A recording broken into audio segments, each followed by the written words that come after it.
Hey everyone, and welcome to Local Eco Stories, Episode 1. Today on the show we have Megan. Megan has been involved in an interesting environmental initiative called the River Clinic for Environmental Leaders. She has created a program with Petra, which is another one of our friends, and this program has been inspired by a Sustainable Living Leadership Program. Sustainable Living Leadership Program is actually where I met Megan and Petra as well, and in this program, we would go down the Fraser River on a canoe and raft, but also meet environmental leaders or First Nations and different types of people along the way. These type of programs, for example, like Sustainable Living Leadership Program and the River Clinic, they both empower youth to create their own projects and to start doing something environmental in their towns. Megan is also involved in environmental initiatives that are related to cigarette butt waste. Have you ever walked around Vancouver and looked on the ground and saw how much cigarette butt waste there is? There is so much if you look closer. Also in festivals, there's a lot of cigarette butt waste. And what Megan is going to talk about is different types of solutions on how we can either recycle or work with, or what can we do about this waste. Now, one last thing I want to say about Megan is that she's a very experienced project manager. She uses her project management skills in order to help environmental organizations progress their projects. I would also like to mention that this episode is going to be a bit different from the other episodes because this one is a podcast. This episode I did before quarantine, and all the rest of the episodes are going to be on Zoom. Alright, I hope you enjoyed the show, and here's Megan. Let's first talk about the River Clinic. So what is the River Clinic, and how were you inspired to create this River Clinic thing? Yeah, so it started with going on a 30-day trip down the Fraser River with the Rivershed Society of BC, which is an awesome non-for-profit. That's how we met. Yeah, that's how we met. Yeah, so I went on that, and Finn, who is the founder of Rivershed Society of BC, he knew that I had project management skills, and he kept bugging me because at one afternoon when we were on the water, I had mentioned how, there really should be shorter canoe programs because the 30-day program is really intense and very inspiring because of that, but not everyone can really do that, can take the time off their life. And I was just mentioning it casually, and then once I completed the trip, he kept bringing it up to Petra and I, who were the ones discussing it. What about those small canoe trips, And eventually he just, it started to grow. So Petra and I were like, hey, let's do this. Let's set one up in where we live, which is the Lower Fraser. We're both from Coquitlam. So, and we went with the target audience that we're both pretty familiar with, which is university students. So they're around our age. Yeah. And we basically just used what Finn had created with the SLLP as a base for what we were going to provide for this program, which is, I didn't really explain, an outdoor, educational, and sustainability-oriented program. Take people on the river, teach them about the environment, have them paddle together and work as a team and learn how to be leaders through that. So that's what the river clinics are. It's basically, instead of just getting one group of people out, we can cater to lots of groups of people. We have actually a lot of interest coming from different organizations that want us to help them set these things up. Mm-hmm. So we have UBC wants to create a UBC only river clinic to teach them about, or teach them very specific things, and we can just cater to them. We set up the one in the Nechako, which is River Clinic for for empowered youth. Mm-hmm. So it was high school students, and they went up there and went on the river and paddled, and we obviously changed the curriculum to suit what they wanted to learn. We taught them about leave no trace camping. We got them certified in paddling a canoe. And the amazing part is, no matter who approaches us, we can shift what we're going to teach in the river clinic to what they want while still keeping the aspect of being in nature and paddling together as a team on canoes as like the basis of the experience, I guess. No, that's awesome. Yeah. It should be like a trend everywhere. Like, remember how we had a lawyer on our canoe, and she's like, people in our lawyer company should all do this to connect. Yeah. In nature. Yeah, Erica. Yeah, we're still talking to her about getting one set up. That group has interest, and then we can set up a very specific river clinic that gets lawyers who sit in their offices all day, but obviously care about the environment if they're working in environmental law, and get them out there to experience it. So yeah, that basically is the main thing I'm working on with Rivershed Society, is developing that. Their goal is to get 6 river clinics in 6 of the regions of the Fraser over the next 6 years. Holy wow! I didn't even know that. Yeah. So right now we have 2 years and we're in 2 regions. So next year we're looking to expand somewhere else, hopefully in the Thompson area. So I'd say if somebody can't afford it, how did you guys fund this program? yeah, well, most of Rivershed Society, we're a non-for-profit, so they raise a lot of the funds. Oh yeah. That being said, with the river clinics, if there's organizations that want us to provide this service, like, we can only add so much every year to our fundraising capacity. So we might start making the river clinics like a fee-based thing. So this is how much it costs, divide it by the number of people that are joining us, and then that's what, like, basically the fees will cover the cost of the programs. But it kind of depends who we're working with. Whether the person requesting us building a river clinic has funding or not, I guess. I mean, it's crazy. Like, Rivershed, they funded a lot of the trip for us, which is insane. Like, without, like, I don't even know if I would be able to experience. Like, they've done a lot for me to experience a whole month on the river. It's insane. Yeah, it was definitely the best experience. And we also we had to do a project for the program. What was your project? Yeah, so when I finished the SLLP with Rivershed, my project was cigarette butt waste and taking care of that issue. I was initially going to write a very detailed research report, and that was my project. And eventually That's so Megan, right? No, I sat on the computer every day just like, what am I doing? And I just ended up instead finding a guy. I ended up finding a guy named Jack. And he is the North American distributor of the pocket ashtray, which is a little mini ashtray that you can carry around. It's smell proof. You can customize the design on it. And I basically bought some off of him and started handing them out.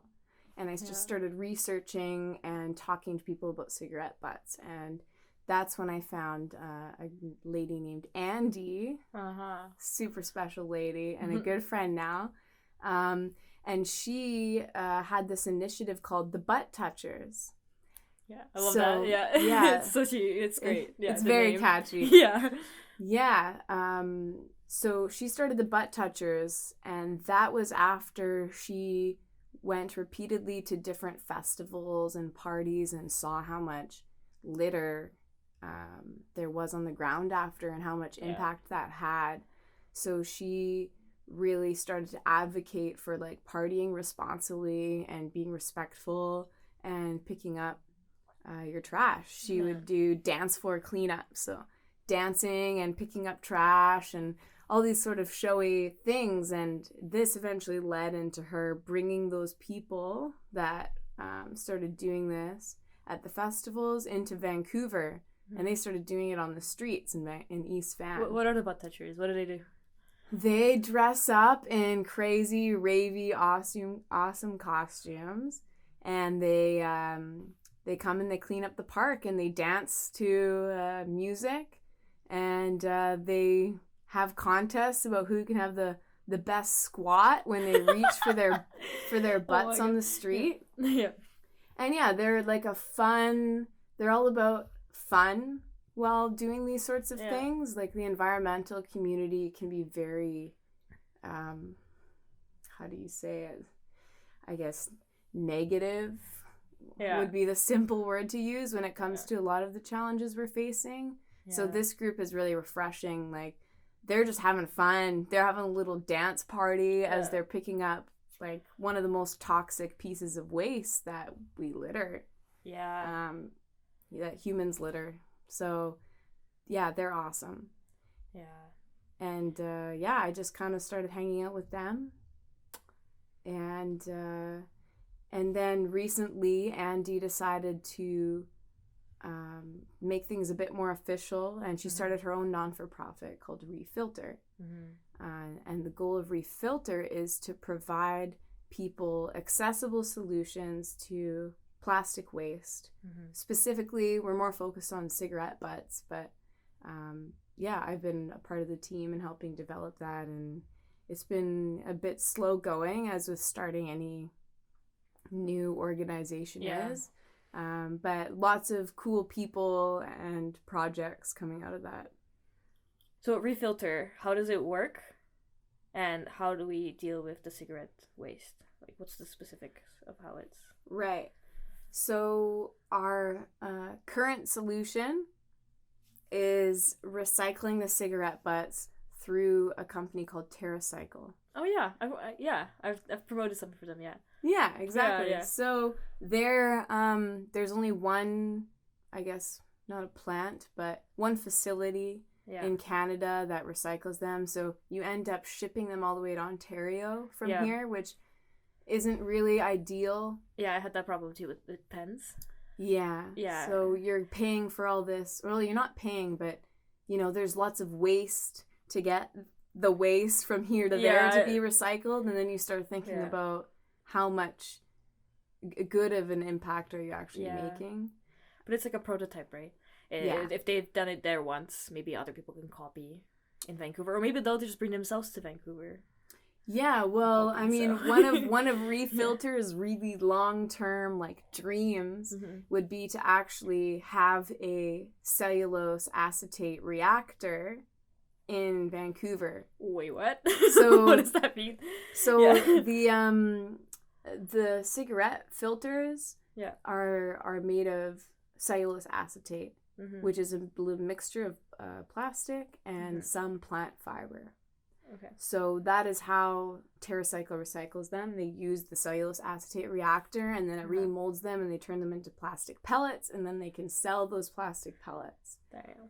Yeah, so cool. We would love to have one in Vancouver, and we could be making stuff out of it. Like, if you ever talk to Andy, which she would be a good person to talk to, too. Oh my God, I can't wait. She would just, she's like, I want a cigarette butt shirt. I want a cigarette butt this. I want a cigarette butt that. Like, she'll make everything out of cigarette butts. Did you say you wanted to, do something with mushrooms or fungi?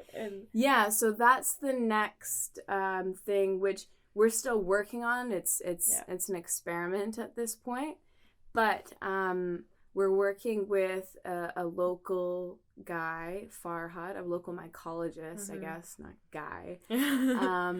And he's a fun guy. Yeah, you can imagine how many times he's heard that. Oh one. God, Lord, no. But basically, mushrooms are, they're a natural. Remediator or detoxifier. So what we're doing is we've collected cigarette butts from the city that the city of Vancouver has picked up, and we're basically getting the mushrooms, the oyster mushroom mycelium, to start eating or feeding off of the cigarette butts. And the cellulose acetate, which is the plant fiber that's in the butts, is actually what allows the oyster mushroom to start decomposing and breaking it down. So that's one of our newest projects. We haven't really, again, it's still an experimental phase, so we haven't gotten any lab tests done, and we're still kind of going through the process and seeing how well it works. But from what I've seen is it goes from a disgusting, toxic smelling bag of butts collected off the street to, you know, a bag of mushroom mycelium, and it just smells like mushrooms. That's so cool. So there's definitely something obvious happening there where the mycelium's breaking down some of the toxins at least. And yeah, the other part that we still have to experiment with is we can then take the mushrooms and the cigarette butts and break them down into whatever sort of structure that we want. So we can shape how we want the mycelium to grow. And our idea was to put it in plastic molds and make canvases for people to paint on. So yeah, then it's a full cycle project. You're not only like sitting with the mushroom cigarette butt waste, like, oh, what do I do with this? Because you can't throw it back into the earth. If you're putting in the garbage, then what's really the point? But if we can make something out of it and also make it into something like creative and artsy, which is how, you know, Refilter as an organization and the Butt Touchers began. Yeah. And you are very artsy too. I mean, it makes a lot of sense. Yeah. What I would love to see is we make these canvases, and then when the Butt Touchers are doing their cleanups in the park, we have a tent up. We display the canvases and we invite all the community members and the kids to come and paint together.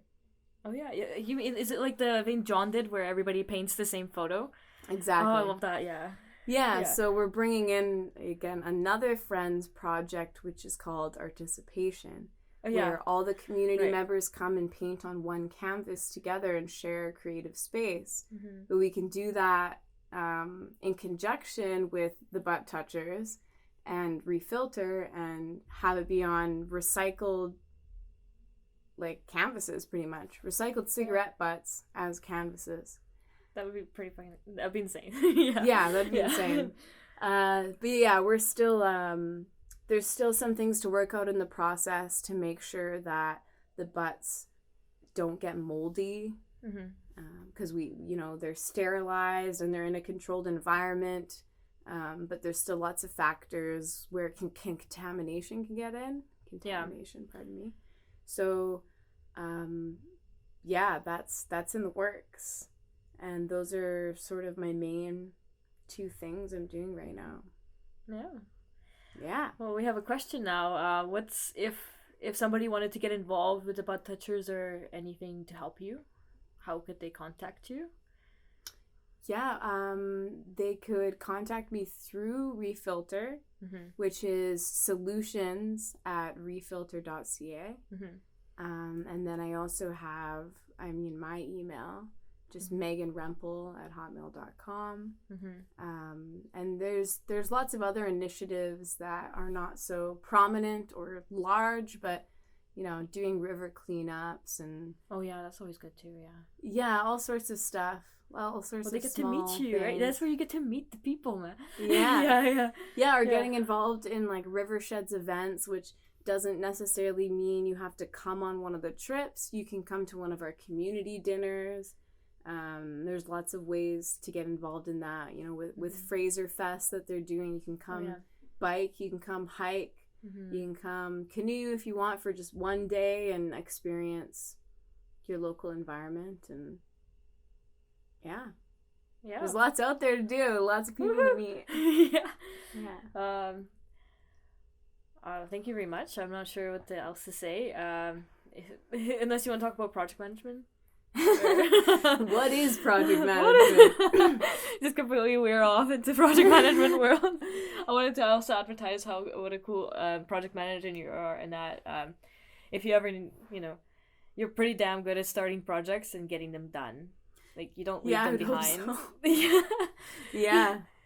Yeah, project management, people, that's like the main thing people ask me. So what is project? What is project management? I try to tell them, it's like, well, that project you've been wanting to do for a while and you just haven't, like, as a project manager, you would hire me, you just tell me what you want, and I would do it all.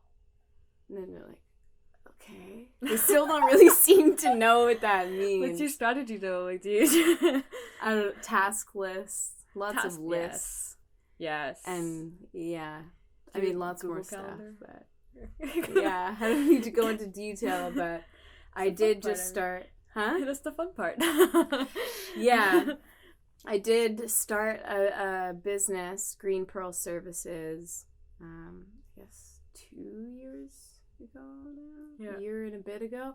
And my idea behind it is to basically, provide project management services for grassroots and local community organizations that are doing things that I feel really strongly about or I'm passionate about, and just really help them get those projects off the ground, get them running, and get some stuff done. So that's what I'm all about, and I hope to see that growing, as I continue with it. Like Rivershed right now and Refilter are just the beginning, I think, of that. So Sweet. yeah. Well, thank you for being super, super awesome and being a part of this. Yeah. I hope your ideas are heard all over the world, and hopefully if you want people to copy them Oh yeah. all around the world Sure. so that the idea spreads. Of course. I'm all about the sharing of information. Oh, Yeah. yeah. Cool. Anyways, yeah, thank you so much for being on this podcast. Yeah, well, thanks for having me. Yep. Let's go paint. All right, let's go paint. Thank you for watching. As you know, all the information can be found in the descriptions. Hope that this episode helped you realize that we could all do something, and how to be creative with waste. How could we repurpose it and turn it into a product? Please support this page by liking, commenting, and subscribing so that we can have a greater audience and our organization's can have a greater impact. Thank you so much for watching. I really appreciate all of you. Bye-bye.